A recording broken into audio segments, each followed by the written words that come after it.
दफन 62। गाड़ी अब साइट के पास पुराने कच्चे रास्ते पर धीरे धीरे सरक रही थी। चारों तरफ घना सन्नाटा, खेतों के बीच से गुजरती हवा की सरसराहट और आसमान में अधूरी चमकती चांदनी, मानो ये रात खुद किसी रहस्य की गवाह हो। जॉन खिड़की से बाहर घूरते हुए चुप था, पर अनिकेत की बातों से उसके अंदर भी सवालों का तूफान मचा हुआ था। शेखावत ने स्टीयरिंग पर हाथ रखते हुए हल्के से गला खनखारा और सिर घुमाकर अनिकेत से पूछा, प्रोफेसर साहब, एक बात समझ में नहीं आई। अगर आपको लगता है कि ये सब बस एक क्राइम नहीं है, बल्कि कोई रहस्यमयी शक्ति आपके पीछे है, तो ये बात आपने एसीपी मुकेश को क्यों नहीं बताई? अनिकेत ने गहरी सांस ली।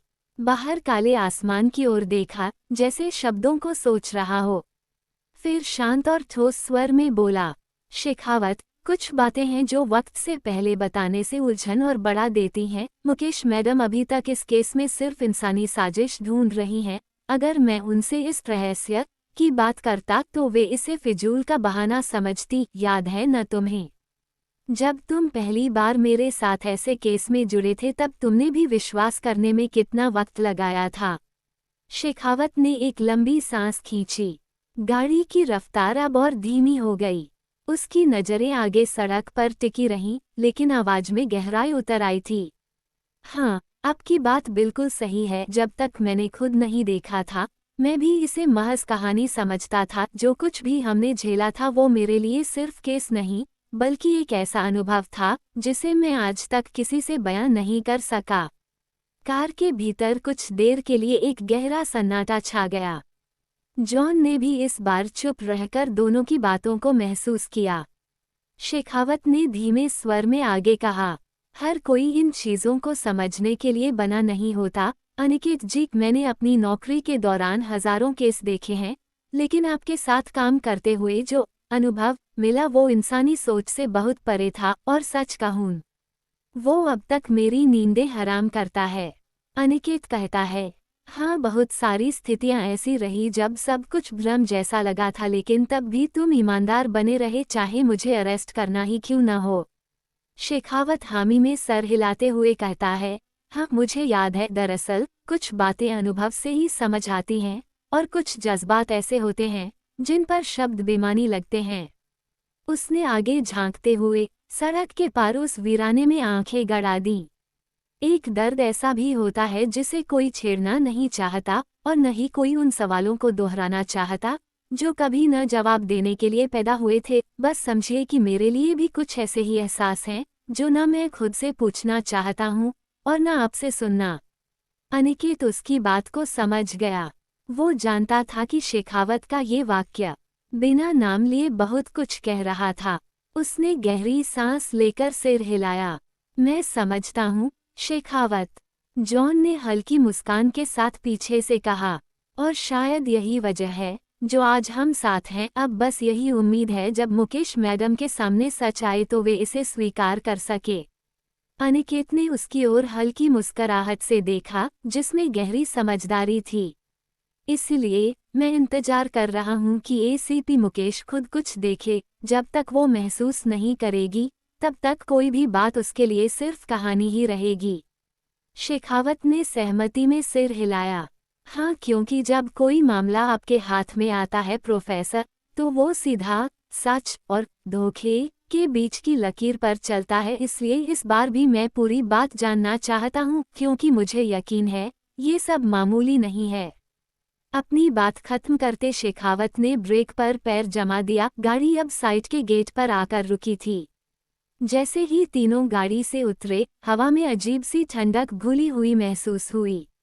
सुनसान रात में मिट्टी की खुशबू और उस वीरान जगह का सन्नाटा एक बार फिर इशारा कर रहा था कि रहस्य अभी खत्म नहीं हुआ। शेखावत ने कार की चाबी पॉकेट में डालते हुए जॉन और अनिकेत की ओर देखा। तो चलिए प्रोफेसर साहब, आज रात की कहानी यहीं से फिर से शुरू होती है, और इस बार मैं पूरा सुनना चाहता हूँ। अब इस रात की कहानी वहाँ से शुरू करते हैं जहाँ आप दोनों ने इसे बीच में छोड़ दिया था, बिना किसी कटौती के। अनिकेत ने सिर झुकाकर हामी भरी और तीनों तंबू की ओर बढ़ने लगे। चांदनी अब धीरे धीरे बादलों में छिपती जा रही थी, मानो वो भी इस रात की अगली कहानी सुनने के लिए तैयार हो रही हो। तंबू की ओर बढ़ते हुए तीनों के कदमों में एक समान चुप्पी थी। चारों ओर रात का सन्नाटा, कहीं दूर किसी उल्लू की आवाज और आसपास फैली सूखी घास की सरसराहट की आवाज ही सुनाई दे रही थी। जैसे ही वे उस पुराने तंबू के पास पहुंचे जहां अनिकेत और जॉन ठहरे हुए थे, नारायण पहले से ही वहां दिखा, किसी पुराने से फोल्डिंग स्टूल पर बैठा, थमस में से चाय कप में उड़ेलता हुआ।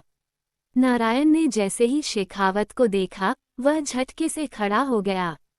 हालांकि शेखावत अपनी वर्दी में नहीं था, पर बिना वर्दी के भी उसमें एक पुलिसिया अंदाज साफ स्पष्ट था। चेहरे पर कड़कपन और शर्ट के भीतर से भी झांकता कसरती जिस्म देख नारायण थोड़ा हड़बड़ा गया। साहब, नमस्ते, उसने आदर में सलाम ठोक दिया। शेखावत ने हल्की नज़र भरकर उसे देखा और बस सिर हिलाया। नारायण को देखते हुए अनिकेत कहने लगा, नारायण, ये मेरे दोस्त और एसीपी नील शेखावत है। अभी कुछ समय छुट्टी पर है, इसलिए तब तक हमारे साथ ही रुकेंगे। हाँ, क्यों नहीं सर जी, तो कुछ खाना या चाय? एक एक शब्द बड़े ध्यान से बोलते हुए नारायण ने उत्तर दिया। इस पर शेखावत नारायण को गौर से देखने लगा। इससे वह जल्दी से अपनी बात सुधारता हुआ कहने लगा, हाँ अभी तो काफ़ी रात हो गई है, तो सर जी मैं फ्रेश चाय बनाकर लाता हूँ। कहता हुआ नारायण जाने लगा तो पीछे से अनिकेत उसे टोकते हुए कहने लगा, अच्छा नारायण, श्रीवास्तव कहाँ है? श्रीवास्तव साहब की पत्नी बीमार थी, इसलिए घर गए थे। वैसे कल सुबह तक आने को बोले हैं। तब तो ठीक है, क्योंकि कल सुबह एसीपी मुकेश आ रही है। अनिकेत अपनी बात कह ही रहा था कि नारायण तुरंत टोक उठा, मतलब आ रहे हैं सर? नारायण को भी वही भ्रम हुआ जिससे 2-4 अनिकेत पहले ही हो चुका था। मैंने बिल्कुल सही बोला है नारायण, वो मैडम है। नारायण मुंह खोले अवाक अब शेखावत की ओर देखता है। जाहिर था अगला प्रश्न उसके दिमाग में ये उगा कि दो एसीपी क्यों? अनिकेत जैसे उसके हाव भाव पढ़ते हुए आगे कहने लगा, वो मैडम अब इस केस की इंचार्ज है। अब तुम बस इस बात पर ध्यान दो कि तुम और श्रीवास्तव सुबह से यहाँ उपलब्ध रहो ताकि वे अपनी इंक्वायरी कर सके। जी मैं श्रीवास्तव जी को फ़ोन करके बता देता हूँ। जल्दी से अपनी बात खत्म करता हुआ नारायण वहाँ से चला गया। उसे जाता हुआ देख शेखावत कहने लगा, प्रोफेसर साहब, ये आदमी इतना घबराया हुआ क्यों है? ये हमेशा ही ऐसा रहता है या अभी ऐसा रिएक्ट कर रहा है? अब पिछले समय से जो कुछ यहाँ हो रहा है उससे उसकी ऐसी हालत होना कोई आश्चर्य की बात नहीं। कहते हुए अनिकेत और जॉन एक दूसरे को देखते हल्के से मुस्करा देते हैं। कहानी आगे जारी रहेगी। कहानी पसंद आने पर लाइक करें, सब्सक्राइब करें और अपने मित्रों से साझा करना न भूलें। धन्यवाद।